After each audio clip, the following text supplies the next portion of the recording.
Hey, what's up guys? Welcome to the Jetty Jet Show. Today I'm going to show you guys my workspace setup for Clip Studio Paint. And I say Clip Studio Paint because after I've reset up everything on MangaStudio 5, I went to go update it, and it turns out that they've discontinued MangaStudio 5 and they're now just going with Clip Studio Paint, which is the same as MangaStudio. It's just the Japanese version, and I guess they just wanted to streamline the title, which is fine because it's crazy. They've included an animation feature to Clip Studio Paint, which I'm super excited about. But we're just going to be talking about the setup. Since I have to reconfigure everything, I thought I'd just take this opportunity to share with you guys the process. So we're going to have to recreate all of this. First off, I'm using a cintiq 13-inch HD, which is really small actually. It's okay. It's good enough. But it can be pretty cramped, and the goal is to maximize as much space as possible. And I'm also using Apple Mac 27-inch iMac, which is 4K resolution. So if you're not using 4K resolution, that might affect the way your borders are set up and how far you can press these to the side to maximize your space.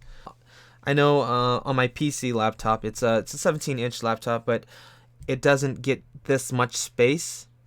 There is one thing you can try to do if you're using something like that size. You can go to your file in the PC. For Mac, it's preference, but in the bottom section, it'll say in the interface, size for the interface. It'll be small or large, and small might give you more space. It'll make these a little smaller. But yeah, we are using a Mac, which is, it doesn't matter what you're using. These keys and the setup, it's the same for both systems. And even if you're using a tablet, cintiq, it's all the same. This is just my setup. So let's jump right into it. As you can see, I have pen, brush, erase, and pencil as ASDF because those are the keys I'm going to be using the most. And on my left hand, my hand just rests right there comfortably, and I'm able to just click through those buttons. And I have the G as the airbrush, H for fill, like the the paint bucket tool, J for blend, K for gradient, and L for lasso, ellipse, and rectangle. These numbers correspond to how many subtools I have it assigned to. I don't have it assigned to it anymore because I deleted it on accident when I was switching through different workspaces. So for Clip Studio Paint, there's now a launcher. And let's turn on the launcher. This is what you're going to get with the launcher. The assets is where you download all your materials, like brushes, models, and prints, and all that stuff. And it's going to have Japanese text as well because it's a Japanese program, but it'll have the English titles. It should be fairly simple. You should be able to get through it. But to actually use the program, you click Paint, or click Clip Studio Paint, or click your shortcut over here. So this is the launcher. I'm going to click Paint. Software is starting. Please wait. So when you first open up your Clip Studio Paint, you're going to see your animation cells and timeline cell window. And I'm just going to close those out because I don't need them. This is the layout they set you up with. Let's see. So if I press B, I'm going to get the brush. Everything's off, so all the hotkeys are off, and not like what I showed you before. But like I said, I screen captured it.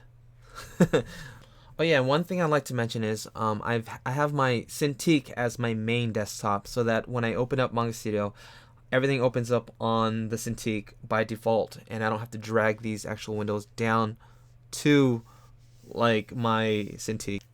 Alright, so let's start off by going to the preferences under Clip Studio Paint. Again, for the Windows, the PC, you have to go to File to get to the preferences. Everything's already set as the dark color. You can also set up as a light color, and that's really what I just changed there. For performance, undo count is really important. That means going backwards when you make a mistake, and you want to have just enough so that you can go back a long ways without having to worry about making mistakes. If your computer's faster, you can have a lot more. If it's not so fast, you want to have it a lower number. It's going to help perform a little faster. And again, if your setup is looking a little bit bulky and all these windows are just taking up too much space, for the PC, I'm guessing there's going to be a small and large option there, and you're going to have to reset and you have to quit out of it in order for it to take effect. So I think that's it. I just leave everything else by default, and I'm just going to hit OK. Alright, so now we're going to assign some shortcut keys to our keyboard. In order to do that for Clip Studio Paint is you go to Shortcut Settings, and you're going to go here, and then you're going to switch from Main Menu to Tool. And so we're going to go from left to right. For the brush, for the pen, start there. So I like to use A. And these are most frequently used because pen is for finishing up a drawing. And I generally use the turnip pen and the G pen.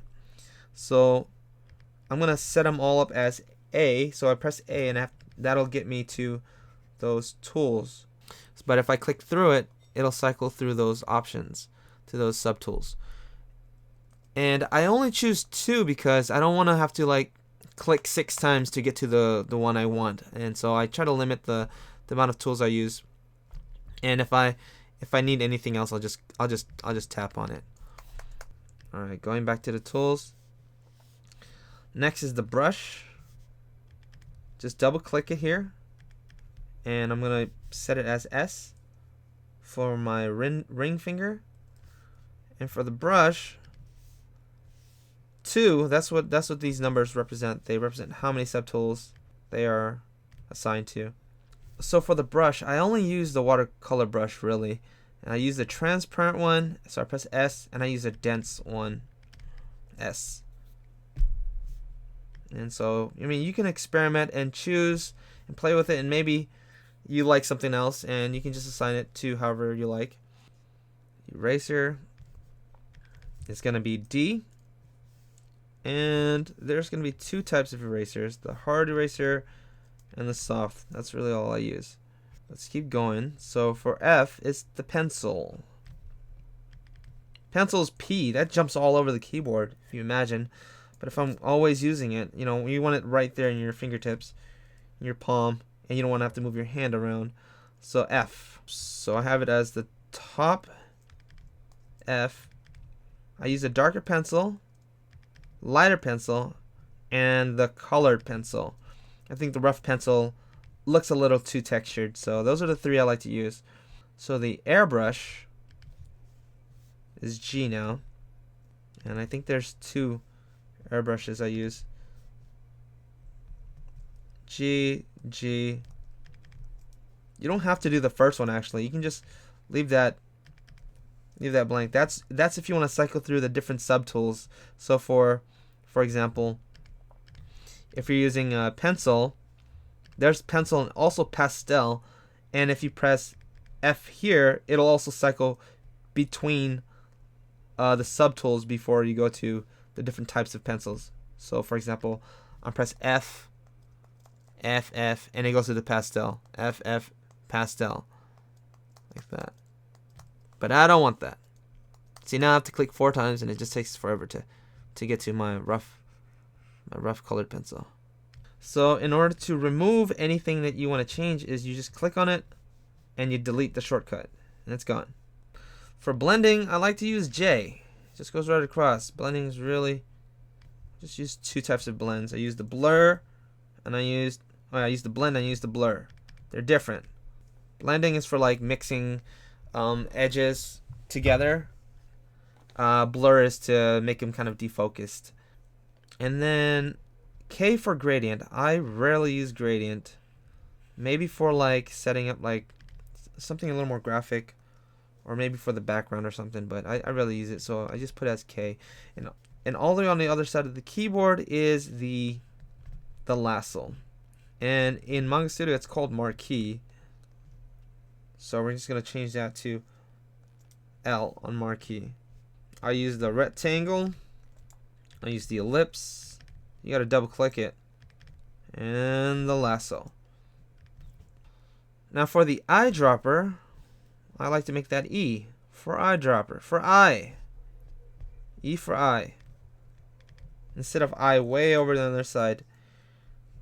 And for eyedropper, there's two types of eyedroppers. This is why I like to have it handy. I actually use this quite often. So if I'm using like the regular pen tool and I hit option, I can switch to the eyedropper. But if I wanted specifically this other version of the eyedropper, I can just click E twice. And this other one is cool because it picks up the color from the layer instead of what you see. Normal eyedropper will pick up whatever it sees, so the black, the white, the orange, but I just want the pink. So for example, if that pink wasn't visible and I needed this color to make more shadows without having to turn off my multiply, I just boom, there, I got it. For the moving layer tool, I like to make that V and not K. So if you have them assigned to multiple keys, you want to find them and turn them off. Otherwise you're gonna switch through the wrong keys. Alright, let's test them out. So A for pen, I got those two. S for brushes, I got those two. D for eraser. See, here we go. I've pressed D and it goes to this operation subtool, so I'm gonna have to go and find it and delete it. I don't really use operation. I don't even know what that is. So here we go. I'm just gonna delete. And this is also a D. Select layer. Light table. That's already, the L's are already assigned to my lasso. And I don't know what edit timeline or light table is. Oh, I know, that's gonna be for the animation tool. So that's gonna be handy when you start animating. So now I have the pen good, the brush is good, eraser is good, pencil good. Now the G for the airbrush. I got all kinds of stuff on the airbrush. So right now we have the contour line paint and the fill. All right, let's turn them off.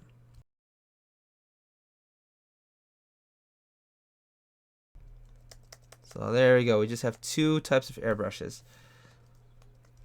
H for the hand. I haven't assigned that yet. For fill, I like that as H. Nice and streamlined, straight across. And we can set the H as refer only to the editing layer, other layer, close and fill. That should be good. So it also goes to the move. So the hand for move. Let's go. So you're going to move and open it up and you'll see it here. Let's just delete it. Okay. There it is. For the fill tool. Blending. There's two blending. Gradient. Now gradient, like I said, I rarely use it, so I don't have it assigned to any of these tools. I'll just click K and then I'll pick it by hand. And then 3 marquees and V for move. So everything looks good. Now the reason why I use these so much is because basically pencil is what I use most for doing rough drafts. So that's going to be the most important key for me. And then D is erase, of course that's important for making mistakes. Brush, pen is for finishing and inking, and then brush is for painting, so painting in colors. G, H, and J are pretty much secondary tools.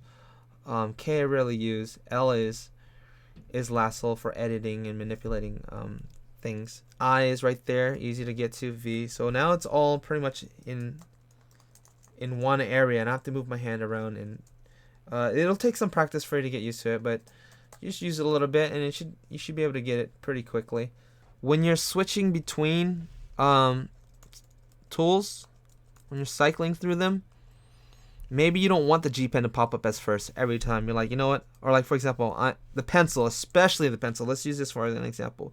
If I wanted to go and get the color pencil, it's the one I use mostly, I want that to be first. So you just click it and you drag it to the top.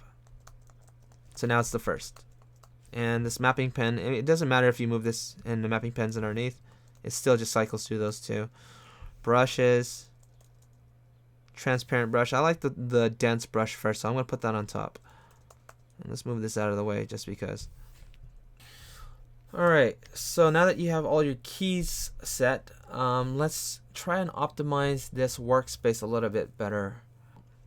This portion right here, see, I can't press it up against the side anymore, but there's plenty of space here, up and down here. See, like, there's a big old spot here, so I just take it out and I just put it, you can put it in between, you can put it above. I prefer to have it on the top because it is, I think, priority to get to your tools. That's what you're going to be using most on the left side anyway. Second is the subtools window.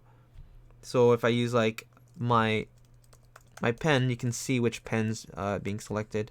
And it's good to have this setting because then you can see what type of pen and what kind of stroke it's going to make.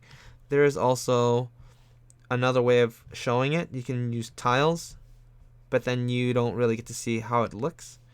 How to show tile small. And that's probably a really good way to save space as well. This tile small. But if you want to see how it looks, you click on stroke. And I'll just cycle through it like that. Alright, so I like to have my brush size window underneath the tool property. And some people might think it's unnecessary, but sometimes you might have a specific pen size when you're inking something, and you want to get to that all the time. And it's a lot faster to get to your larger brushes just by clicking it instead of having to scale it up by pressing the brackets. Also, the open and close brackets is how you scale it up and down. Or you can just go over here and slide it up and down this way as well. And then, actually, I like to have this tool property underneath. That's actually where I like it. And for the colors, it seems kind of cramped now. It's starting to get really cramped. So I like to put the colors and all that on the right side. I like to use this one here, this hue saturation value. So I'm just going to grab it and put that underneath the navigator. So I like to keep the navigator on the upper right. And then I like the color set, these swatches here. So if there's a specific color you want, you can always click to it. And the other color sets I don't really use, so I just put it as tabs here. Color history might be important. I've never really seen that actually. I'm gonna put that over here so I can switch through those like that. For the subview thing, I'm not even sure what that is. I'm just gonna put that over here right behind the navigator. Layer property, I'm just gonna put that with the layers. Search layer, I'm just gonna put that with the layers again. Information, I don't use that either. So I'm just gonna leave it like this. So now we have all this space for the layers. If you start building a bunch of layers, you have all this space to view them. And then there's this bar right here, and it's your materials bar. So a bunch of materials for making manga. And I actually like to leave this off and pressed in like this. Not just like this, but pressed into the side like that. Because it's, unless you're working on a manga, an actual manga, you don't really need to use that much. There are some materials that you might need. Maybe your 3D references. Maybe for your textures. I don't know. It's up to you. But for me, I like to just close it off. Save as much space as I can. Oh, and one important thing to note is tab. The tab button will turn and toggle off your windows for different settings, and it'll sometimes give you more space. So if you hold Shift and Tab, you can push up this top bar here. And I don't really use this topmost bar here because that's all the stuff that's in the file, and it's the same thing as this top bar up here. So I just turn that off by clicking the command bar. That's what it's called, the command bar. And now we've saved more space. Alright, so if you're new to MangaStudio, this may help you. If you're not new, then you might help me. Feel free to write down your own setup, all your key bindings in the comments, and maybe you'll help some other people as well. Again, you can modify it to your own preference. Maybe these keys don't work the way you want them to. Oh, and the most important thing to do is to register this workspace so it's saved. I'm gonna register the workspace, and I'm gonna call it SuperSaiyan, Super Saiyajin, like that, and hit OK. Now, there's one thing that you need to be careful about, especially if you're using a Mac.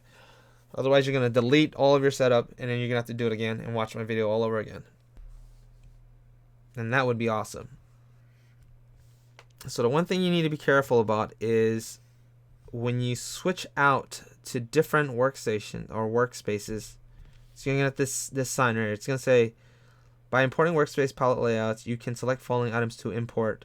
Just leave it alone. Leave it as all checked. If you uncheck it, it's not gonna remember what you have. So now when you're using your illustration workspace, you click your keys and none of it works. If I go back to SuperSaiyan and leave them all checked again, I should be able to get my keys back. Yeah, they're all there still. Let's go to the illustration and turn them off. See if I can. There you go. So if you turn them all off, now you can have all your keys here. All your keys here. I guess the dangerous part about it is when you don't have keys set up. So for example, I'm on the comic. Okay, I'm gonna go to the comic. So I'm gonna turn them all on. Treat it as if I'm opening up comic without any keys assigned to it. So there's no keys assigned to it. Now, if you were to switch back over to your Super Saiyan, you switch back over and you have these things unchecked, it's gonna erase your Super Saiyan. That's why I said leave these alone, unless you want to switch out from. If you're switching out from your Super Saiyan and you want to keep your keys and transfer it over to your new one, you keep them checked. But if you're coming back from, for example, this place doesn't have any keys. My comic workspace doesn't have any hotkeys assigned to it. If I go back, and I've done this a lot, and I just didn't know what I was doing wrong. But now I figured it out. When you go back and there's no keys assigned to it currently, and you turn these off, you're gonna delete everything you've assigned. There you go. This is now you guys can have your very own Super Saiyan workspace setup. Again, I don't consider this to be the best. You know, I might be able to find improvements later on. And if you guys have anything better, let me know. Alright, so hopefully I covered everything. There was a lot of points that I wanted to say. So I hope you guys found this helpful. Let me know in the comments. Thanks for watching. Take care, and I'll see you guys soon. Peace.